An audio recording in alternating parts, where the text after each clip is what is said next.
Joining me in the studio is Nicolas De Santis. He's the head of the Brand EU Centre, a London-based pro-EU research and communications think tank. Thanks very much indeed for coming in. Hi. So how much do you think this anti-EU vote is a protest vote against national policies, and how much is it people actually blaming the EU for their ills, do you think?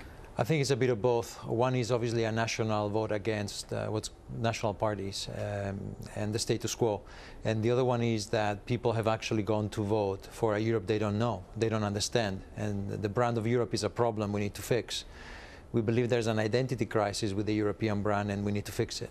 Is it just about rebranding though? Because I mean, I just looked up rebranding of the EU, and in 2002 there was Valéry Giscard d'Estaing saying we need to rebrand Europe, and this is kind of a problem that's been going up, you know, saying that people don't connect with Europe and ordinary voters. I mean, surely this is an age-old problem. Is it not the policies rather than the brand? Well, understanding the European Union and its history is very difficult. There's a lot of complexity in the brand. I think what the failure has been not to treat the European Union as a product. So if you look at brands like Apple or Nike, people have attachment to these brands, but the European Union is what I call a political establishment brand, and not many people are interested in finding out about it. Isn't part of the problem here? I mean, we've seen in the figures that although on a national level these anti-EU parties have done very well, and it's embarrassing for the national parties and so on, within Europe there'll still be the 70% mainstream parties in the European Parliament. So that idea of a disconnect is true, isn't it? And people vote anti-Europe, and it's still the same thing in Europe, isn't it? Yeah, you have the status quo also in the European Parliament, although there's been a far-right win in a few countries, and you still have the Parliament controlled by the two main parties, the European People's Party and the Socialist Party.